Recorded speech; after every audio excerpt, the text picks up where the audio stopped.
Hello friends, नमस्कार। एक बार फिर स्वागत है आपका जीएस एग्जाम सॉल्यूशन में। दोस्तों, आज की इस वीडियो में हम स्टैटिक जीके के क्वेश्चनों को देखेंगे। जो लोग भी नए होंगे मित्रों, हमारे चैनल से जुड़ जाएंगे, और जो हमारे साथ जुड़े हुए हैं उनका सहृदय स्वागत है हमारे इस YouTube channel GS exam solution में। दोस्तों, इस स्टैटिक जीके में आप यूपीपी, एसएससी एमटीएस, सीयूईटी, यूपीपीएड, CRPF constable, UPPCS, UPSC, RO, SSC CGL और अग्निवीर के साथ साथ अन्य एग्जाम के लिए ये जो स्टैटिक जीके के क्वेश्चन हैं बहुत ही इंपॉर्टेंट हैं। तो अगर जो आप चाहते हैं दोस्तों अपना सिलेक्शन लेना, तो हमारे एक बार इस चैनल पे जो क्वेश्चन हैं आपके स्टैटिक जीके के या अन्य किसी भी तैयारियाँ के लिए जो चल रहे हैं, क्वेश्चन सीरीज आपकी चल रही है, वो आपके प्रीवियस ईयर से संबंधित और एक्सपेक्टेड क्वेश्चन से संबंधित इसमें सारे प्रश्न निहित हैं जो आपके जीके जीएस से संबंधित हैं। तो चलिए दोस्तों, चैनल को सब्सक्राइब करिएगा और साथ में जुड़े रहिएगा। आपकी सफलता की गारंटी हमारे पास है जीके जीएस में, ठीक है। बाकी आप मैथ रीजनिंग अपनी तैयारी करते रहिए। तो चलिए प्रैक्टिस करेंगे। सबसे पहला क्वेश्चन है आपके सामने आ गया। 4 विकल्पों का क्वेश्चन है, इसमें से सही विकल्प का आंसर आपको देना है। पहला क्वेश्चन है कि चौरी चौरा कांड जो है किससे संबंधित है। ठीक है, देखिए चौरी चौरा कांड आपका 1922 ईस्वी में हुआ था। ठीक, हुआ था आपके गोरखपुर देवरिया के मध्य क्षेत्र में। ठीक है, तो ये चौरी चौरा कांड है, 1922 को हुआ। और ये किससे संबंधित है, क्वेश्चन ये पूछा है। तो देखिए, असहयोग आंदोलन उस समय महात्मा गांधी द्वारा स्टार्ट किया गया था 1920 में। ठीक है, 1920 में। तो इससे संबंधित जो है असहयोग आंदोलन के अंतर्गत चौरी चौरा कांड हुआ था, जिससे अप्रसन्न होकर महात्मा गांधी ने यह जो असहयोग आंदोलन है इसका वापस आंदोलन को वापस ले लिया, क्योंकि यह चाहते थे कि जो आंदोलन हो अहिंसापूर्ण हो, न कि हिंसापूर्ण हो। ठीक है, तो विकल्प ए इसका राइट आंसर हो जाएगा। अगला क्वेश्चन है दूसरे नंबर का। भारत में हरित क्रांति का जो जनक है किसे कहा जाता है। दोस्तों, ये भी इम्पोर्टेंट क्वेश्चन है कि भारत में हरित क्रांति का जो जनक है किसे कहा जाता है। तो भारत में जो आपका हरित क्रांति का जनक है एम एस स्वामीनाथन। ठीक है, स्वामीनाथ, एम एस स्वामीनाथ को भारत में हरित क्रांति का जनक माना जाता है। तो विकल्प आपका जो बी होगा इसका राइट आंसर हो जाएगा। अगला क्वेश्चन देखेंगे मित्रों, तीसरे नंबर का। भारतीय राष्ट्रीय कांग्रेस के सबसे अधिक समय तक अध्यक्ष कौन बने रहे। तो दोस्तों, जो अबुल कलाम आज़ाद हुए, ये भारतीय राष्ट्रीय कांग्रेस के सबसे ज़्यादा समय तक अध्यक्ष पद को सुशोभित किया था। तो इसका जो राइट आंसर होगा वो होगा अबुल कलाम आज़ाद। ठीक है, ये भारत के प्रथम शिक्षा मंत्री भी थे। तो अबुल कलाम आज़ाद जो है भारतीय राष्ट्रीय कांग्रेस के सबसे अधिक समय तक अध्यक्ष रहे थे। ठीक है, तो इसका राइट आंसर आपका विकल्प सी हो जाएगा। अगला क्वेश्चन देखेंगे मित्रों, चौथे नंबर का। चौथे नंबर का क्वेश्चन है कि निम्न में से किस व्यक्ति को बिना ताज का बादशाह कहा जाता है। तो बिना ताज का बादशाह जो है, जो उपनाम दिया गया है, किसको दिया गया है दोस्तों। तो सुरेंद्र नाथ बनर्जी को। किसको दिया गया है, सुरेंद्र नाथ बनर्जी को। सुरेंद्र नाथ बनर्जी इसके जो है राइट आंसर हो जाएगा। तो विकल्प यहाँ आपका जो डी दिख रहा है ये आपका सही उत्तर होगा दोस्तों, कि निम्न में से किस व्यक्ति को बिना ताज का बादशाह कहा जाता था। तो सुरेंद्र नाथ बनर्जी को बिना ताज का बादशाह कहा जाता था। चलिए अगला क्वेश्चन है 5 नंबर का, कि सूर्य के प्रकाश में कौन सा विटामिन पाया जाता है मित्रों। तो आपके सूर्य के प्रकाश में जो है विटामिन डी पाया जाता है। क्या पाया जाता है मित्रों, विटामिन डी। ठीक है, तो आपका जो विकल्प ए होगा इसका राइट आंसर होगा, कि सूर्य के प्रकाश में जो है विटामिन डी उपस्थित होता है या पाया जाता है। तो इसका राइट आंसर विकल्प डी ए हो जाएगा, विटामिन डी। चलिए अगला क्वेश्चन है छठे नंबर का, कि रऊफ किस राज्य का प्रमुख लोक नृत्य है। तो रऊफ जो है यार, राउफ भी करके कहीं देता है दोस्तों, तो घबराने की बात नहीं है। जो रऊफ है यह आपके जम्मू कश्मीर का एक लोक नृत्य है। ठीक है, जम्मू कश्मीर का एक प्रमुख लोक नृत्य है कौन, रऊफ। ठीक है, तो विकल्प जो आपका बी होगा इसका राइट आंसर होगा जम्मू कश्मीर, कि रऊफ जो है जम्मू कश्मीर का प्रमुख लोक नृत्य है। अगला क्वेश्चन देखेंगे 7वें नंबर का, कि अजंता और एलोरा की गुफाएं कहाँ पर स्थित हैं। तो मित्रों, अजंता और एलोरा की जो गुफाएं हैं यह आपके महाराष्ट्र में स्थित हैं। कहाँ पे, महाराष्ट्र में। तो इसका राइट आंसर होगा आपका विकल्प सी। अगर जो आपको इनमें से किसी भी क्वेश्चन का आंसर मालूम है मित्रों, तो आप हमारे कमेंट बॉक्स में कमेंट कर सकते हैं। तो ये हो गया आपका अजंता और एलोरा की गुफाएं कहाँ पे स्थित हैं, तो आपके महाराष्ट्र राज्य में स्थित हैं।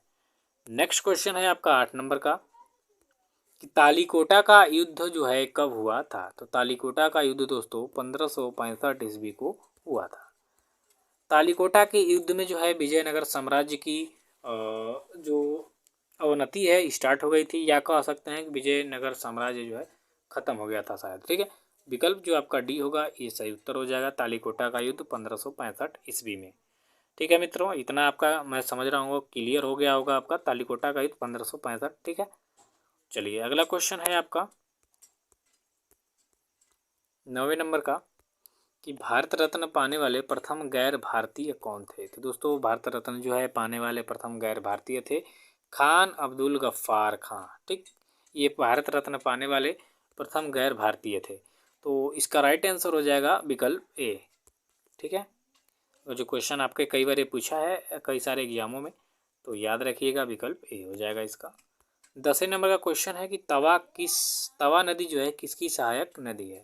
तो तवा नदी की अगर जो बात करेंगे तो यह नर्मदा नदी की सबसे बड़ी सहायक नदी है। किस नदी की दोस्तों, नर्मदा नदी की। विकल्प यहाँ आपका बी होगा राइट आंसर, कि तवा जो है नर्मदा नदी की सबसे बड़ी सहायक नदी है। तो विकल्प यहाँ आपका बी हो जाएगा राइट आंसर। चलिए अगला क्वेश्चन है 11 नंबर का कि निम्नलिखित में से किसने बड़े पैमाने पर स्वर्ण मुद्राएं चलाई थी। तो सबसे बड़े पैमाने पे जो है स्वर्ण मुद्राएं चलाने का श्रेय जो है कुषाण शासकों को जाता है। ठीक है, जो कुषाण शासक थे बड़ी ज़्यादा मात्रा में सोने की जो मुद्राएं हैं वो चलाए थे। तो विकल्प यहाँ आपका सी होगा राइट आंसर।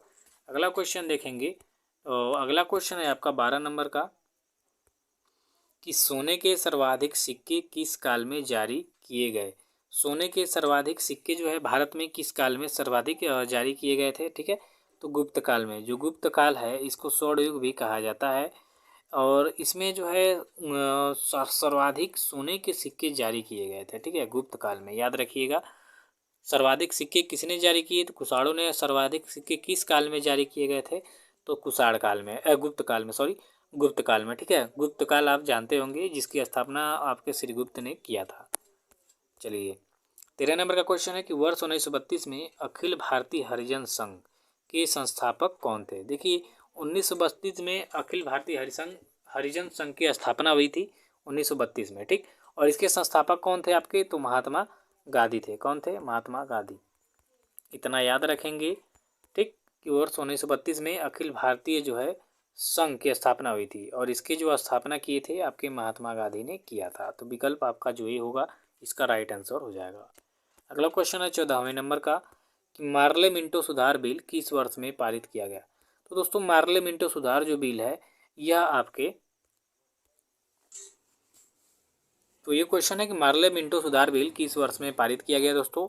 तो मार्ले मिंटो सुधार जो बिल है 1909 में पारित किया गया था। विकल्प यहाँ जो आपका बी होगा इसका सही उत्तर होगा, कि मार्ले मिंटो सुधार बिल जो है 1909 में पारित किया गया। ठीक है मित्रों, अगला क्वेश्चन देखेंगे 15वें नंबर का कि संविधान सभा के संवैधानिक सलाहकार कौन थे। तो दोस्तों संविधान सभा के जो संवैधानिक सलाहकार थे वे थे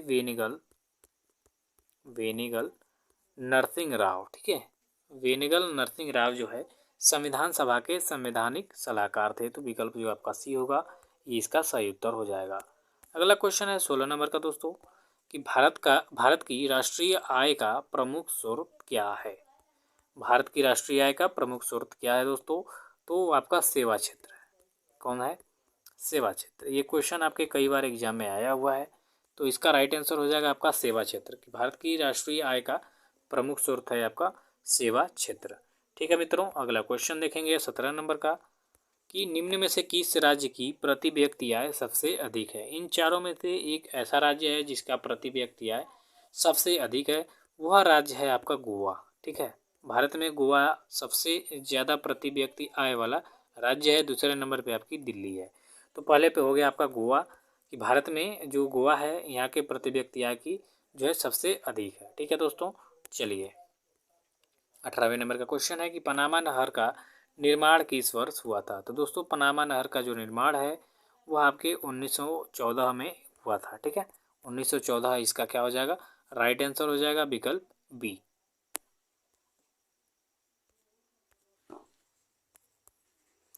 19वें नंबर का क्वेश्चन है मित्रों कि विक्टोरिया जलप्रपात किस नदी से संबंधित है।